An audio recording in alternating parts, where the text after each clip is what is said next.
Natameme si Ligaya at ramdam ang bigat ng sinabi ni Carlo. Ngunit wala siyang ibang makakapitan kung hindi ito. Alam ko na, ihanap mo na lang ako ng kaibigan mo na pwede kang pagbentahan ng virginity ko. Naririnig mo bang sinasabi mo? Baliw ka ba? Kailangan ko nga kasi ng 1,000,000. Ani ang desperada na. Huwag mo akong bigyan ng problema. Marami akong iniisip. Mag-advertise ka sa social media kung gusto mong gawing kalakal ng sarili mo. Agad niyang dinampot ang cellphone nito at nilagay ang PIN code. Hey, paano mo nalaman ang passcode ng phone ko? Bitawan mo yan. Sabi mo mag-advertise ako. Cellphone mong gamitin mo. Anitong hinablot ang telepono sa kamay niya.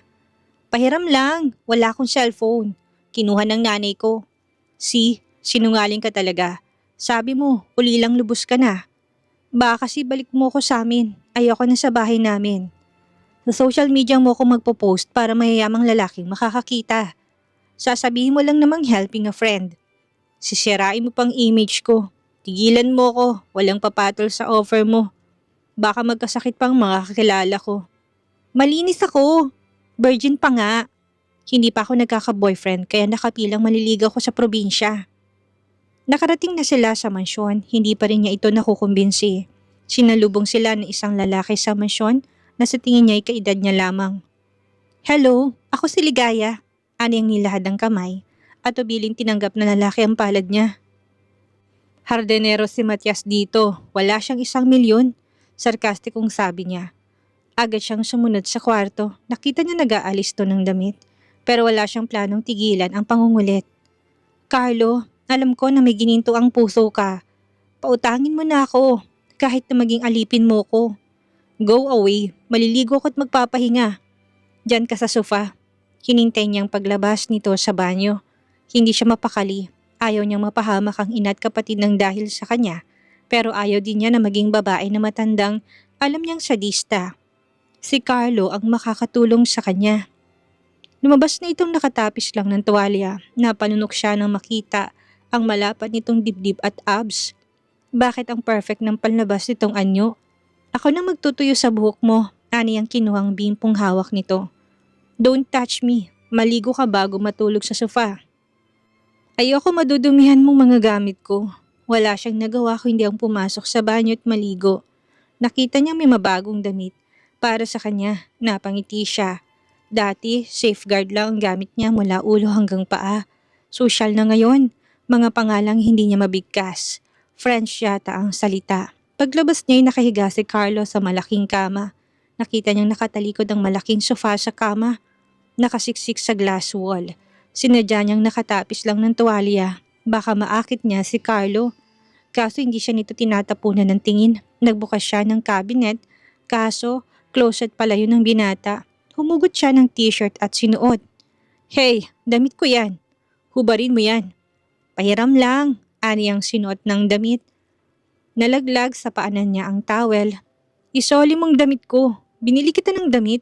Yun ang isuot mo. Huwag mo papakailaman ang mga gamit ko. Lumapit to sa kanya at pilit na hinihila ang t-shirt. Hinubad niya naman ito. Nakita niya ang malagkit na titig nito sa katawan niya. Kaya naman sinamantala niya yun upang maakit ito at mabigyan siya ng 1,000,000. Wala ka talagang hiya. Anitong ibinalik ang t-shirt sa kanya upang itakip sa kanyang katawan. Wala kang girlfriend ngayon. Gamitin mo katawan ko kapalit ng 1,000,000. Ngunit tila ito bingi at bumalik na sa higaan. Matulog ka na. Maaga tayo bukas. May pupuntahan tayo. Saan tayo pupunta? Huwag ka ng maraming tanong. Sumunod ka na lang. Kinabukasan, sinama siya nito sa ospital upang bantayan ang anak ng babaeng iniibig, si Rosalie. Grabe namang magmahal si Carlo. Tanggap nitong babae kahit na may anak. Sa bagay, walang masama sa pagiging single mom. Nga pala si Ligaya, baka kailangan mo ng katawang sa pag-asikaso kay Zara. Pakilala ni Carlo sa magandang babae. Hello, Ate Rosalie. Ako si Ligaya, ang future wife ni Boss Carlo. Ani ang nagbigay ng masiglang ngiti. Napansin niyang inis ang mukha ni Carlo. Shut up. Kaya ka nandito para tumulong at hindi mambwisit. Hinila ni Rosalie si Carlo sa isang sulok. Dinig niya ang usapan ng dalawa. Sino yung kasama mo? Mukhang may gatas pa sa labi. 23 na yan. Girlfriend mo? Himik panunukso ng babae. Pwede ba? Hindi ko papatulan yan at hindi kita ipagpapalit sa kagaya niyan. Uy, Boss Carlo, naririnig kita. Hindi ako bingi. Baka kainin mo lahat ng sinabi mo. Alam mo, naiirita na ako sa'yo. Baling nito sa kanya. Lumapit siya kay Rosalie. Ate, ihanap mo ako na mapagbebentahan ng katawan ko. Ayaw ni Boss Carlo na kasing ganda mong gusto eh. Ngayon nakita na kita, napakaganda mo. Wala akong laban. Mas maganda ka pa sa akin, parang modelong tangkad at ang katawan mo. Pati mukha mo, may lahi ka ba? Parang Espanyol ang ganda mo, ani Rosalie na nakangiti. Boss Carlo, nakita mo? Ikaw lang hindi nagagandahan sa akin. Pakasalan mo na ako. Ano yung nakakapit sa braso ni Carlo na kaagad nitong inalis. Hinila siya nito sa isang sulok na may dumating na bisita. Tutulong ka sa pagbabantay sa anak ni Rosalie. Tumango na lamang siya, nakita niya kung paano tratuhin ni Carlo si Rosalie. Maswerte ito dahil nabihag ang puso ng binata. Nakasakay na sila sa loob ng sasakyan pa uwi. Ligaya, sa tingin mo nagselos kaya si Rosalie? Nagselos? Anong ipagsaselos niya? Sininghalan mo lang ako sa harap niya. Dapat naging sweet ka sa akin. Ayoko namang isipin niya di pinagpalit ko na siya sa iba. Gamitin mo ko. Kunot ang noong napasulyap sa kanyang binata. Anong ibig mong sabihin? Gawin mo akong substitute ni Rosalie. Wala pa naman kayong relasyon ng babaeng mahal mo. Ako ang nandito at available. Gamitin mo ako. Kunwari ako siya. Tumunog ang cellphone ni Carlo kaya naputol ang usapan nila. Binaba na lamang siya nito sa mansyon dahil may pupuntahan pa itong importante. Naupo siya sa isang sulok ng malawak na sala. May hawak na papel at ballpen. Sinusulat niya mga posibleng paraan para kumita ng 1,000,000 sa loob ng isang buwan. Carlo, pautangin mo ko ng 1,000,000. Babayaran ko rin naman. Natatanda niyang sagot nito, malamig at diretso. Ligaya, hindi ako charity. Kung gusto mong kumita, magtrabaho ka. Huwag kang umasa sa akin. Napakagat siya ng labi. Masakit pero totoo. At sa puntong yon, nagpasya siya na gumawa siya ng paraan. Kahit mahirap, kahit mag-isa, may mga naisip siyang opsyon. Una, magbenta ng pagkain online. Marunong siya magluto at mag-bake.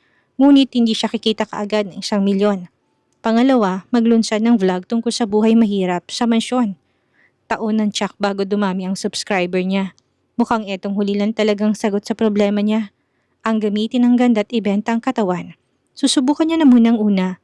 Baka maging viral siya at sumikat overnight. Kumislap ang mata niya nang mag-alalang binigyan nga pala siya ng black card na pwede niyang gamitin pambili ng gamit at ingredients. Cellphone munang una niyang bibilihin. Habang nagbe-bake ay pwede niyang i-video. Agad siyang lumabas, nakita niya si Matias, ang tahimik ngunit mabait na hardinero ng mansyon, habang nagdidilig ng mga halaman sa likod. Hello Matias, napalingon ng lalaki, ngumiti at pinunasan ng pawis sa noo. May kailangan po ba kayo, senyorita? Huwag mo na akong tawaging senyorita, ligaya na lang. Pwede mo ba akong samahan sa bayan? Baka bumili ako ng cellphone, yung pwede sa online business, saka ibang ingredients sa baking. Napatango si Matias. Oo naman po, kaso wala po akong hawak na susi ng kotse na nasa garahe at walang permiso para mag-drive ako. Pero may motor po ako. Sige, mas mainam ng motor, mas mabilis. Ari ang nakangiti. Ilang oras ang lumipas sakay sila ng lumang motor ni Matias sa isang malaking gadget store sa bayan. Namimili siya ng mga mid-range Android phone, magandang camera, sapat na memory at swak sa presyo. Kabadong kinapa niyang black card sa bulsa. Sana naman may laman tong pera. Habang nakapila sila ni Matias sa cashier, pinagpipilian pa niyang phone na bibilihin. May napansin siyang lalagyan ng mga high-end model sa gilid. Miss, magkano po to? Tanong niya sa sales lady. Sabay turo sa isang latest model na cellphone, yung pinakamahal. At nang sinabi ng sales lady ang presyo, napulunok siya ng mahal. Ngunit walang kaabog-abog na nilabas niyang itim na card mula sa bulsa. Isang black card na parang kumikislap sa ilaw ng tindahan. Nakatingin ang mga tao sa loob, ang ilang staff na pahinto, ang ilang customer na patingin din. Miss, black card ba yan? Bulong na isang estudyante bumibili ng earphones. Yung walang limit daw yan, hindi ba? Dagdag ng isa. Tahimik lang si Ligaya. Pero sa loob-loob niya, nanginig siya. Si Carlo may-ari ng card at hindi niya alam kung totoong may laman ito. Pikit mata niyang inabot ang card upang ipangbayad. At kung may laman man ng card, baka magalit si Carlo sa binili niya na pinakamahal na phone sa tindahan. Sige po ma'am, I'll wrap it up right now, sabi ng staff. Halos nanginginig pa sa excitement. Nakangiti siya pero kabadong-kabado. Isang swipe lang to, puhunan lang total. Ayaw niya akong pautangin. Bulong niya sa sarili. Laking ginhawa ng gumanang black card. Paglabas nila ng store, may ilang tao pang napapatingin sa kanya. Si Matias naman ay nakamasid lang habang pauwi nakasandal siya sa likod ni Matias. Nasa pagitan nilang pinamili. Mahigpit ang hawak niya sa bagong cellphone sa loob ng paper bag. Pagkatapos nilang kumain ni Matias ng fishball sa tabi ng kalsada ni libre nito, dumiretso sila sa isang kilalang tindahan ng baking supplies sa bayan. Pagpasok pa lang niya, naamoy na kagad ni Ligayang halimuyak na harina, vanilla extract at mantikilya. Napangiti siya. Para siyang bata sa toy store, pangarap niyang makapamili dito. Tahimik lang si Matias at nakasunod sa kanya habang pinapanood siya na masayang pumipili ng ingredients. Ligaya, hindi ba't parang ang dami niyang binibili mo? Business to, kaya madami talaga. Habang nasa counter na sila, nilabas niya ulit ang black card na halos palihim dahil ayaw niya nang makatawag ng atensyon. Kailangan niyang quality ingredients para masarap ang kanyang produkto. Paglabas nila ng tindahan, dala-dala ni Ligayang dalawang eco bag na punong-puno ng premium ingredients. Nilingon niya si Matias at ngumiti. Matias, kailangan ko ng kitchen assistant. Tulungan mo ko kapag hindi ka busy sa garden. Napangiti at tumango ang binata. Puno ng pag-asang kanyang puso. Ito na ang simulan ng Ligaya's Bakes Empire. Naamoy na niyang tagumpay. Salamat, sa totoo lang. Buti nandyan ka, tinulungan ako. Walang anuman. Basta kung may kailangan ka, sabihin mo lang ako. Habang paakyat sila sa driveway ng mansyon. Huminto ang motor sa harap ng pintuan.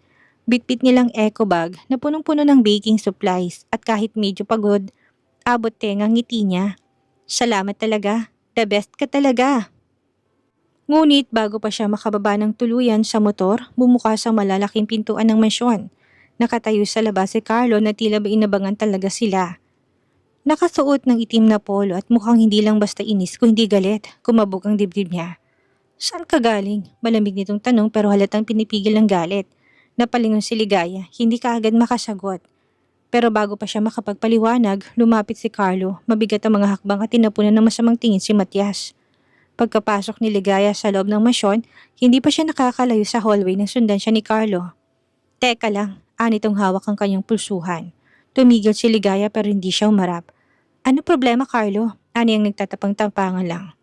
So, you're really going all out, ha? New expensive phone at bags of stuff? Nagumpisa ka na magwaldas ng pera ko, matalim nitong sabi. Huminga ng malalim si Ligaya sa kadahan-dahang humarap. Akala mo ba nagwaldas ako ng pera mo para mag-shopping? At anong gusto mong itawag ko sa ginawa mo? Hindi mo ko sinabihan, basta ka nalang nawala. Tapos eto ka, bitbit ang luxury phone at may kasama ka pang hardinero. Wait, nagsiselos ka ba kay Matias? Lumapit si Carlo kay Ligaya, banagang inis sa mga mata nito. Do you have any idea how dangerous that is? What if something happened to you? Delikado ang motor. Kaka-aksidente lang ni Matias last month. Ulitin ko, ayoko ng sakit ng ulo.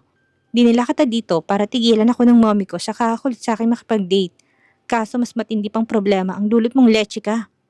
Carlo, ang dami mo sinabi. Sandali lang magpapaliwanag ako. Nakabili ako ng bagong phone. Bumili rin kami ng baking supplies. I was safe. Si Kuya Matias, pinagkakatiwalaan ko. Kuya, you didn't need to ride with him. I could assign a driver. You didn't even tell me you were going out. Hindi ka nagpaalam. Kung anong maisipan mo, ginagawa mong babae ka. Hindi mo malang naisip na magsabi sa akin. Hindi naman totoo ang relasyon natin, sagot niya. Kalmado pero may diin. Tahimik ang paligid. Pero nadinig ni Matias ang sagutan nila. Umatras ito at umalis na. Si Carlo, saglit na napatingin sa hardinero bago muling bumaling sa kanya. Gusto mong ipakulong na lang kita? Hindi ba sabi ko, walang dapat makaalam na peke ang relasyon natin? Naalarma siya, ngunit hindi ipinahalata. Huwag kang mag-alala, hindi magsusumbong si Matias. Siguraduhin mo lang, dahil oras na malaman ng mommy ko, wala nang dahilan para manatili ka dito sa mansyon. Nakaupo si Carlo sa maliit na mesa sa garden. Hawak ang phone, seryosong nagbabasa. Paparating si Ligaya, may hawak na cupcake. Gusto niyang makabawi dito, kaya itong unang inalok na nagawang cupcake. Carlo, tikman mo tong bagong recipe ko. Choco moist cupcake. Ani ang medyo kabado, tinatansya kung galit pa rin ang binata. Hindi ka ba magsusorry sa paggamit mo ng black card ng walang paalam? Anitong hindi malang tumingin. Bayaran ko rin yon, pangako. Pero ito, promise, ibang klaseng cupcake to. Kaya kong pagkakitaan. Tikman mo na. Ani ang nakangiti ng pilit. Nilapit niya sa bibig nito ang cupcake. Papabuntong hininga si Carlo pero kinuha rin. Nilapit nito ang cupcake sa ilong. Naamoy niyang vanilla at kumagat ng isa. Napangiwi ang binata. Antantara nitong niluwa ang piraso ng cupcake sa bibig. Natigilan to tapos unti-unting napatingin sa kanya. Bakit? Okay ba? Huwag ka nang mahiya, sabihin mong masarap. Ani ang umaasa sa positibong sagot ni Carlo. Ito ba yung sinasabi mong masarap? Kalmado pero may bahid ng inis sa tono. Oo, secret recipe. Na-inspire ako kagabi. Pinagpuyatan ko nga yan. Inspired ka ng asin. Sarkastikong sabi nito at ibinalik ang cupcake sa kamay niya. Ha? Bakit? Ani ang kumagat sa cupcake at nailuwa din niya sa sobrang alat. Ligaya, parang nilunod mo sa dagat yung cupcake mo. Asin ang nailagay ko sa halip na asukal. Kung ganito ka magnegosyo, alokin mo na rin ng insurance ang mga customer mo. Ang negosyo pinag-iisipang mabuti. Hindi basta-basta pinapasok ng walang sapat na kaalaman at puhunan. Napakamot na lamang siya ng ulo pero hindi siya susuko. Nakasuot siya ng apron, may harina sa pisngi. Hiningi niyang tulong ni Matias. Tumatawa sila habang inaayos ang icing sa mga bagong cupcakes. Nakatawa si Matias habang inaabot ang piping bag. Kaya pala maalat yung una mong batch, Ligaya. Iodized salt yung nailagay mo imbis na asukal. Kasi madilim nga. Tapos kabado pa ako dahil kay Carlo. Akala ko papalayasin niya ako sa inis. Napailing siya habang natatawa sa katangahan. Dumating si Carlo na nakita sila sa kusina. Kita sa mukha nitong inis pero kaganitong inayos ang ekspresyon. Wow, dalawa na pala kayo ngayon sa business venture mo. Carlo, dumating ka pala. Napaaga ka yata. Sakto matatapos na itong cupcakes. Nakangiti ang binata pero halatang may tinatagong inis na nakatingin sa hardinero. Seryoso ka sa pagtulong ha? May apron ka pa. Hindi ko alam na kasama na sa gardening services ang baking lessons. Agad na hinubad ni Matias ang apron at nagpaalam sa kanila. Ako yung nagsabi kay Matias na tulungan ako. Kailangan ko lang ng extra kamay para mas maayos. Itong batch na ito, gusto mong tumikim ulit? Ayoko ng cupcake mo. Anitong pumasok na sa kwarto. May toyo na naman si Carlo. Kinabukasan sa garden, may munting table setup sina Ligay at Matias. May cellphone clipboard at ilang cupcakes sa tray. Nakatakap ang sleeves ni Matias habang nagtuturo sa kanya ng basic setup ng online store. Nakangiti to habang tinuturo ang screen. O ayan, i-click mo lang itong add product tapos lagyan mo ng pangalan. Ligaya salt-free cupcakes. Uy grabe, hindi mo na talaga ako titigilan sa maalap kong cupcake no? Anyang napalakas ang tawa, nakatayo si Carlos sa terrace. Hawak ang kape pero nakatayo lang. Hindi iniinom, pinapanood ang eksena, unti-unting gumalaw ang panga at obvious ang iritasyon sa mata nito kahit nasa malayo. Ang sipag mo talaga, Matias. Hard din sa umaga at e-commerce sa hapon. Malamig pa sa yelong sabi nito. Puntahan sila sa garden. Tinuturuan niya lang ako. Paano magbenta online? Wala akong idea. Buti na lang at may alam siya. Opo sir, sayang din kapag hindi na maximize ang social media. Lahat ng tao ngayon nakatutok sa social media. Magaling ka pala. Baka pwede na rin kitang kuning business consultant. Libre ka ba next week? Patuyang sabi nito. Nagpabuntong hininga si Matias at nakaramdam ng tensyon. May kailangan pa akong tapusin sa likod bahay. Maiwan ko po muna kayo. Bakit pinag-iinitan si Matias? Tinutulungan niya lang naman ako ng tao. Lalaki yan. May ibang pakay sa pagtulong sa'yo. At hindi ko gustong umaaligid siya sa pag-aari ko. Baka nakalimutan mong binili na kita. Nagsiselos ka ba? Hindi ko alam kung saan ka kumukuha ng lakas ng loob. Bakit galit ka na naman? Palaging mataas ang boses mo sa akin, tanong ni Ligaya. Akala ko seryoso ka sa business pero mukhang mas priority mong bonding time niyo ni Matias. Hindi mo naiisip na pinagtitinginan kayo ng ibang kasambahay dito. Wala kaming ginagawang masama. Seryoso ako pero hindi ko kayang gawing mag-isa kaya hiningi ko ang tulong ni Matias. Anong big deal dun? Uminit ng ulo niya. Kailangan mo ba talagang humanap ng hardinero para iset up ang online store mo? Hindi ka dapat puro asa sa ibang tao. Gamitin mo utak mo. Libre ng matuto ngayon. Ikaw mas pinipili mong maghusga kaysa tumulong. Nagpakita ka ba ng willingness na tulungan ako? Natahimik si Carlo, tumitig sa kanya, saglit na katahimikan. Hindi pa ba sapat na pera ko't gamit ko sa bahay ang ginagamit mong puhunan? Kung hindi tulong yon, anong tawag mo? Gusto mo pa ba ako makipagtawanan sa'yo habang nagbe-bake ka? Aminado ako mali ang ginawa ko, kaso desperado na ako. Hindi mo alam kung gaano ako kababa nung araw na ginamit kong card mo. Huwag kang mag-alala, babayaran din kita. Huwag ka nang magalit. Ari ang napayuko na lamang. Ang bilis mo humanap ng karamay. Pinagkatiwalaan mo kaagad si Matias. Baka pati katawan mo, ibigay mo na rin. Anitong hinawakan siya sa pulsuhan. Anong akala mo sa akin? Sa bagay, walang 1,000,000 si Matias. Umikot ang mata niya. At kung sakaling ibigay ko man yun, ano naman sa'yo? Subukan mo lang na dumihan ng pangalan ko. Hindi ka lang sa kulungan mabubulok.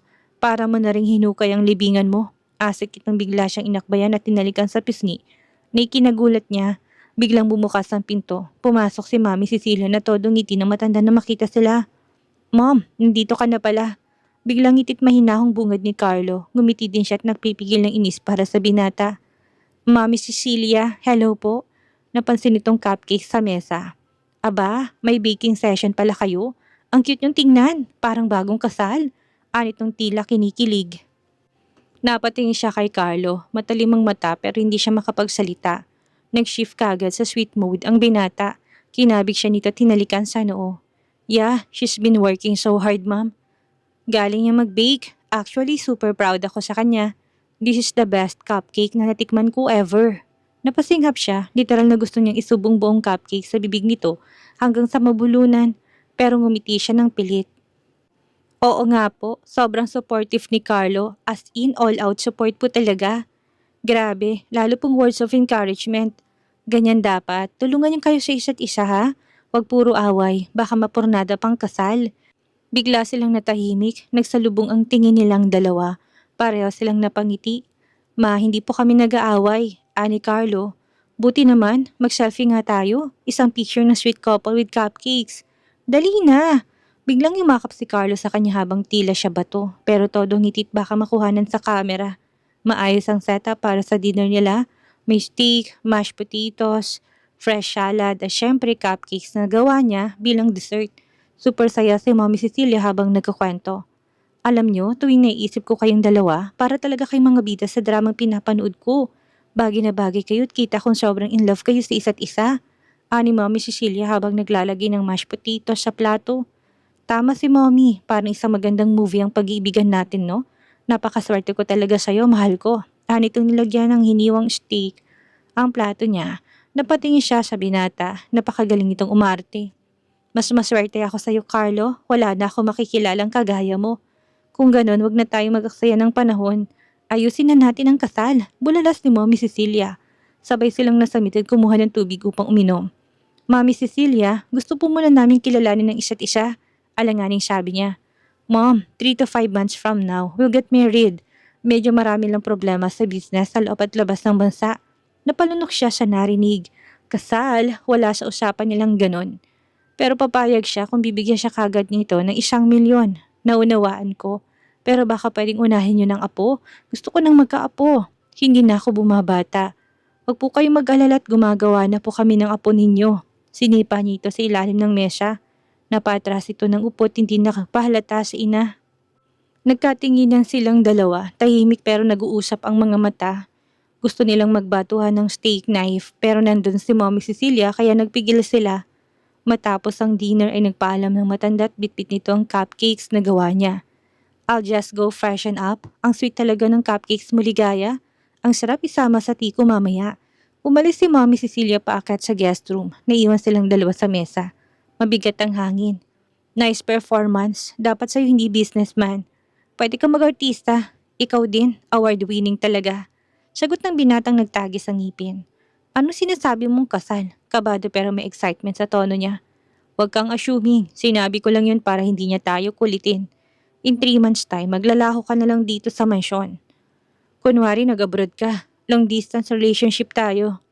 Kung tungkol sa paggawa ng apo, asa ka pa, hindi kita papatulan. You're not my type. Sinong gusto mo? Si Rosalie na hindi ka naman gusto? Sa akin ang bagsak ni Rosalie. Lucifer will never fight for her. Napag-isipan mo na bang offer ko? 1,000,000 kapalit ng katawan ko. May pangangailangan kay mga lalaki. Paano mo nilalabas ang anyang nabitin ng sasabihin dahil hindi niya masabi o maapuhap ang tamang salita? Ang ano, bakit hindi mo may tuloy?